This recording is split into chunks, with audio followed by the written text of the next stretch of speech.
We interrupt this program to bring you...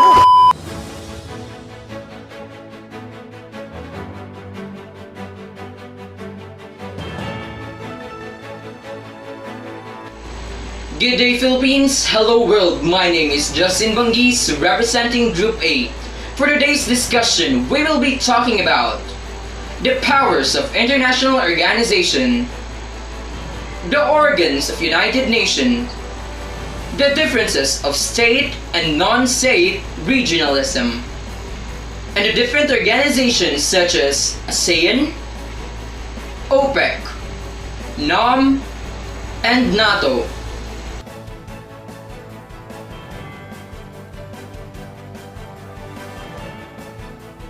Now let's move to Ms. Lerazan as she discusses the powers of international organizations.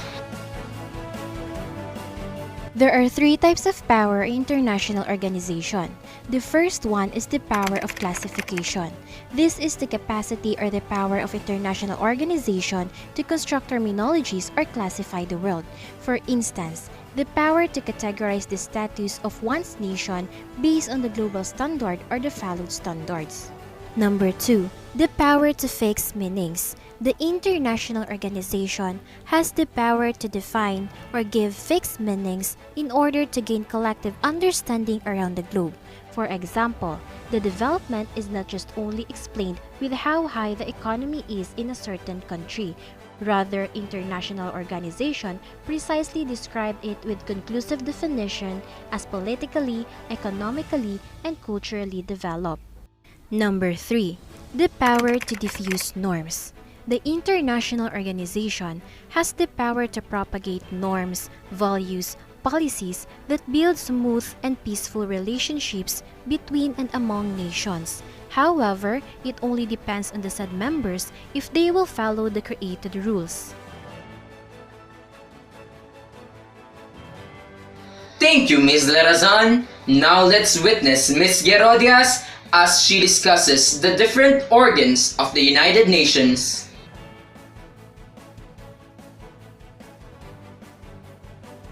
Now we will have a discussion and differentiation of the organs of the United Nations. The General Assembly is the policy-making representative organ of the United Nations.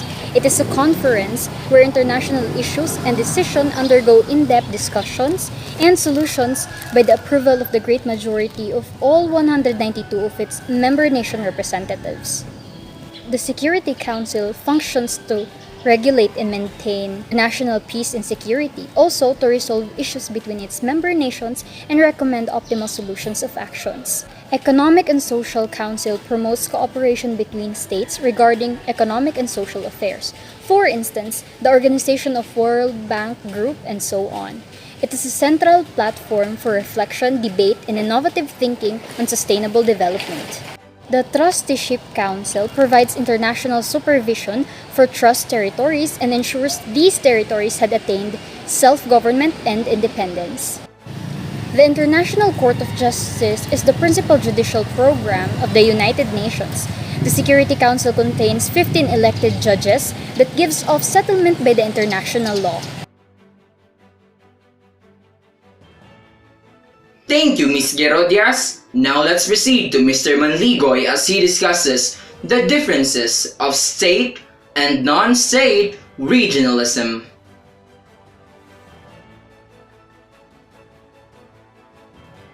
Regionalism is characterized by the involvement of almost all governments in the world, but it also involves a wide variety of non-state actors. This results in a multitude of formal and informal regional types of governance and regional networks in most fields of politics.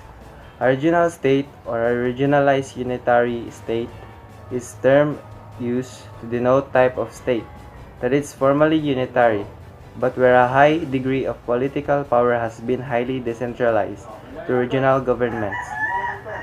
Non-state describe a stakeholder or force in the debate or conflict in which sovereign state and international organization are the major and minor parties respectively. Non-state can refer to anything that is affiliated with, supported by, or connected directly to a sovereign state or one of its governmental organizations, including in international commerce.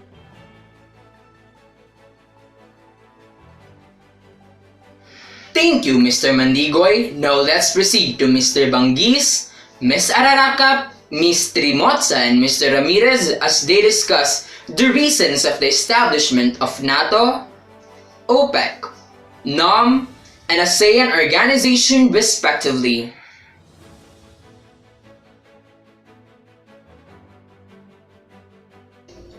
NATO stands for North Atlantic Treaty Organization, a coalition of 28 countries bordering the North Atlantic Ocean, the first peacetime military alliance outside the Western Hemisphere to be joined by the United States. It was established on the 4th of April 1949 to provide a collective defense for its members, protecting both their people and territories against the threat posed by the Soviet Union. The alliance gained 14 new members at the end of the Cold War. Currently, NATO is leading operations in Afghanistan, Kosovo, and the Mediterranean. The purpose still the same, to safeguard the freedom and security of all its members by political and military means. It continues to be a crucial contributor to European peace and a significant counterbalance to the influence of Russia around the world.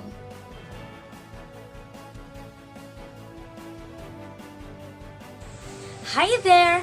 My name is Iz Arraka. Have you heard about OPEC?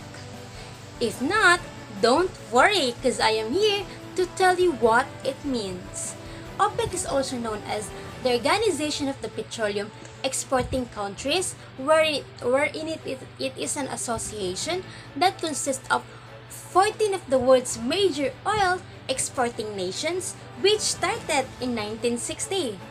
Some of the members include Algeria, Angola, Iran, and Iraq. It aims to provide technical and economic aid and is responsible in ensuring stabilization of oil and to regulate oil prices. And its headquarters is located in Vienna.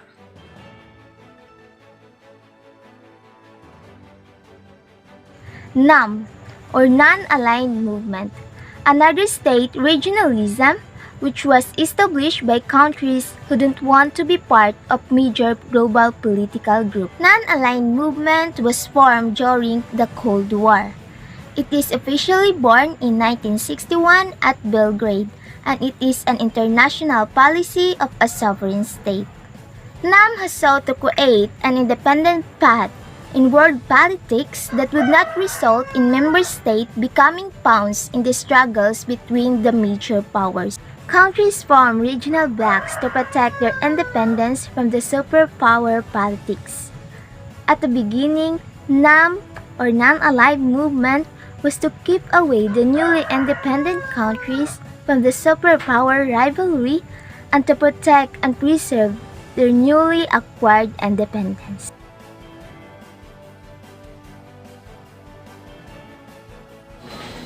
Association of Southeast Asian Nations, or most commonly known as ASEAN, is an intergovernmental organization founded on August 8, 1967 in Bangkok, Thailand. Originally comprising 5 countries as its members: Indonesia, Malaysia, Philippines, Singapore, and Thailand, Brunei Darussalam participated in 1984. And was followed after by Vietnam, Laos, Myanmar, and Cambodia on the second half of 1990s. The main objective for its formation was to promote political, economic, and social cooperation. Specifically, it aims to strengthen the trading industry between Southeast Asian nations, balance political conflicts, and provide military protection in an event of war. All of this is to achieve regional stability. Thank you for watching. I hope you've learned something new today. I am Justin Magis, and this is Discussion with Group A.